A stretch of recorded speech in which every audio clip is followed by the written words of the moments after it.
Boa tarde, meu nome é Gabriela e hoje eu vou explicar um pouco sobre função exponencial, que é a função que possui esse formato aqui, onde a base é o a e a variável vem no expoente. E é justamente por isso que a gente chamamos ela de função expoente. Na sua base, pode ser os números entre 0 e 1 e qualquer número maior do que 1. Mas, na sua base, jamais será um número negativo. O número que estiver na sua base vai definir como vai ser o gráfico dessa função. Se a base estiver entre 0 e 1, o seu gráfico será decrescente. E se na base estiver qualquer número maior do que 1, o seu gráfico será crescente. E a seguir, a gente tem a definição de uma função exponencial. E agora a gente vai fazer esse exemplo para a gente colocar em prática. Boa tarde, meu nome é Gabriela e hoje a gente vai resolver essa função exponencial aqui. E o primeiro passo é fazer a tabelinha com os possíveis números do domínio, dessa função, que vai gerar a imagem da função. E após isso, eu vou esboçar o gráfico da função para a gente saber se ele é crescente ou decrescente. Eu vou usar o -1, o 0, o 1, o 2 e o 3. 2 elevado a -1, que é igual a 1 dividido por 2, que é igual a 0,5. 2 elevado a 0 é 0. 2 elevado a 1 é 2. 2 elevado a 2 é 4. E 2 elevado a 3 é 8. Agora, a gente vai esboçar esse gráfico. O -1 no 0,5. Mais ou menos aqui. Eu vou colocar de rosa o ponto, o eixo da função. O ponto que vai ligar a função. Agora, do 1 até o 2. 1 até o 2.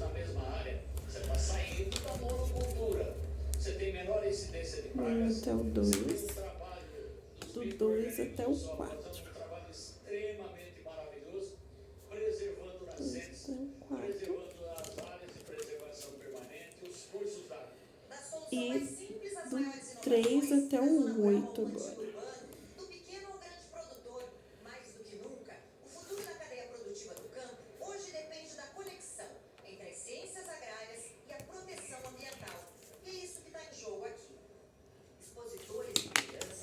Agora que eu esbocei o gráfico, eu vou ligar os pontos para ver se essa função é crescente ou decrescente. A Convenção do Clima nasce aqui, no Brasil e no Rio de Janeiro, em 1992.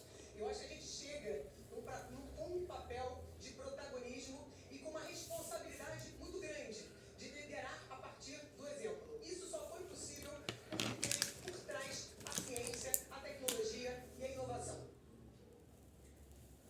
Brigadistas estão combatendo desde domingo focos de incêndio que ameaçam os 5 municípios. Olha, ficou assim e a gente já consegue identificar que essa função ela é crescente justamente porque a base dela é um número maior do que 1.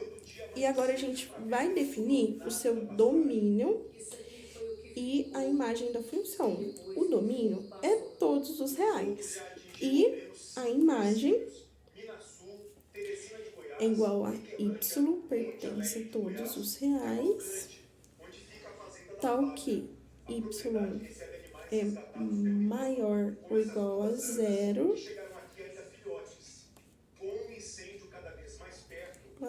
e essa função ela é, então, crescente. Ficou dessa forma.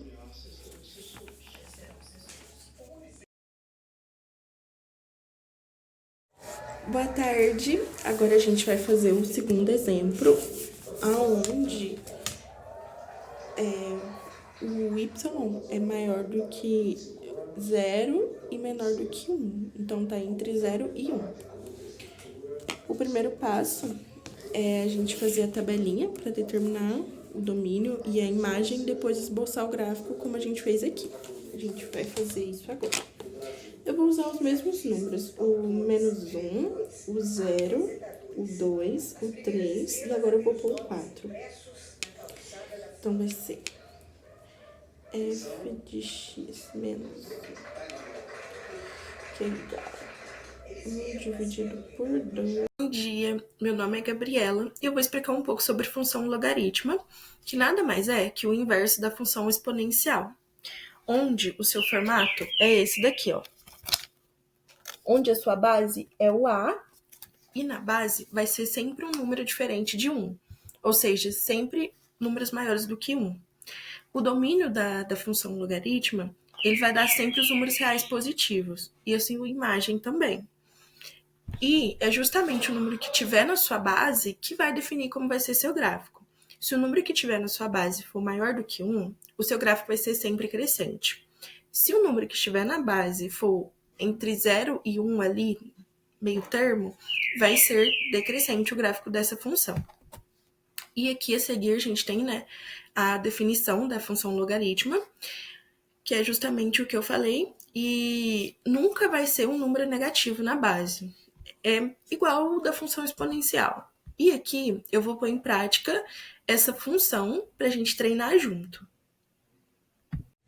Bom dia, meu nome é Gabriela e hoje a gente vai fazer essa função logaritma aqui. O primeiro passo é fazer a tabelinha e definir o domínio dessa função, que eu escolhi 1/2, 1, 2, 4 e o 6. E aqui, na hora de substituir, eu vou pegar a base e o y vai virar o meu expoente, que ficará... Eu vou virar a câmera, que eu acredito que vai ficar mais fácil. Aqui, ó. Após eu definir minha tabelinha, que é o domínio que vai ser essa função, eu escolhi 1 dividido por 2, 1, 2, 4 e 6. O 6 deu um valor aproximado, por isso que eu coloquei assim. Ó, aí, para calcular, a gente pega a base e o x, ele vai virar, o y, ele vai virar o expoente, certo? Que ficará assim. 2x, que é igual a 1/2. E 1/2 é igual a 2 elevado a menos 1, o que vai ocasionar que o y vai ser menos 1, certo? Aqui, em log de 1, vai ser 2y, que é igual a 2 elevado a 0, que vai dar 0. Aqui, log de 4, vai dar 2y, que é igual a 4, certo? E 4 é igual a 2 elevado a 2, que vai dar 2. E aqui no 6, vai dar, eu coloquei 2 elevado a 3, porque vai dar um valor aproximado entre 2,58 e 3 ali, por isso que eu coloquei assim. Agora, a gente vai esboçar o gráfico dessa função. Aqui, após fazer a tabelinha e calcular, eu fiz o gráfico da função e a gente pode ver que ele é crescente, ó, porque ele está crescendo. E o domínio dessa imagem é todos os reais positivos, exceto o 0. Meu nome é Gabriela e eu vou explicar um pouco sobre funções trigonométricas, né? Que são basicamente as funções que têm grande importância no estudo de ângulos e de triângulos. E elas têm ampla aplicação, pode ser desde a arquitetura, na engenharia, na matemática. E, entre essas funções, a primeira que eu vou destacar é a função seno, que relaciona, né, cada ângulo ao seu valor do cateto oposto dividido pela hipotenusa de um triângulo retângulo. E, no plano cartesiano, a função seno ela é sempre apresentada por uma curva suave e periódica, que varia sempre entre menos 1 e 1, e que se repete a cada 360 graus, ou seja, 2π radianos. E a sua expressão, né, ela é dada como está aqui no slide por seno 100 sobre x.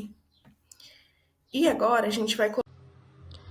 A função seno vai ser sempre esse eixo que está na vertical, que é bem parecido com o plano cartesiano, onde aqui no caso é o y e aqui é o x. E as extremidades têm que ser sempre entre 1 e o menos 1. E vai ser dividido em quadrantes. O primeiro e o segundo vai dar sempre positivo, o terceiro e o quarto vai ser negativo. E esses números que tá acompanhado de pi são os radianos. Aqui é meio que a tabelinha que a gente faz em todas as funções, né? E aqui eu já coloquei os pontos, onde o seno de zero é zero. Zero. E o seno de pi dividido por 2 é 1. Pi dividido por 2, 1. E o seno de pi é zero. Aí o zero está aqui. O seno de 2π também é zero e tá aqui. E o seno de 3π dividido por 2 é menos 1, que tá aqui. O que forma, né, a nossa curva no gráfico. E o domínio dessa função seria, no caso, todos os reais, e a imagem é o menos 1 e o 1.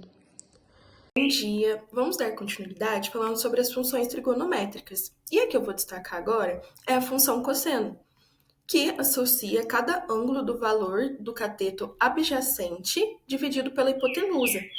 E a sua curva, ela é periódica e contínua, e tem a variação entre menos 1 e 1, que repete a cada 360 graus, né?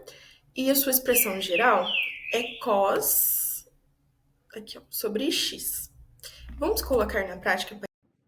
A função cosseno é bem parecida com a função seno. O que muda é que aqui o seu eixo, ele é na horizontal.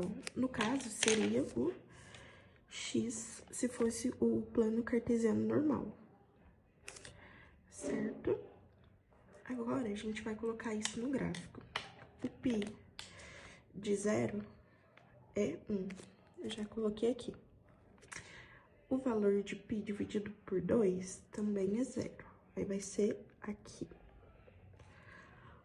E o valor de π é menos 1. Então, vai ser aqui, ó. O valor de 3π dividido por 2 é 0. É aqui. E o valor de 2π também é 0.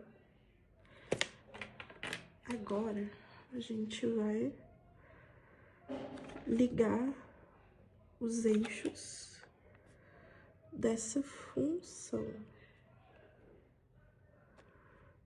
E fica assim. E o seu domínio vai ser também todos os reais, e a sua imagem é o menos 1 e o 1. Eu vou falar um pouco sobre a função tangente, que é a função que representa a razão entre seno e o cosseno de um número, que possui esse formato aqui, ó. Seno dividido pelo cosseno. E ela é diferente da função seno e cosseno, porque ela não possui um limite específico, e ainda assim ela é uma função periódica. E o domínio da função tangente existe apenas quando o cosseno é diferente de zero.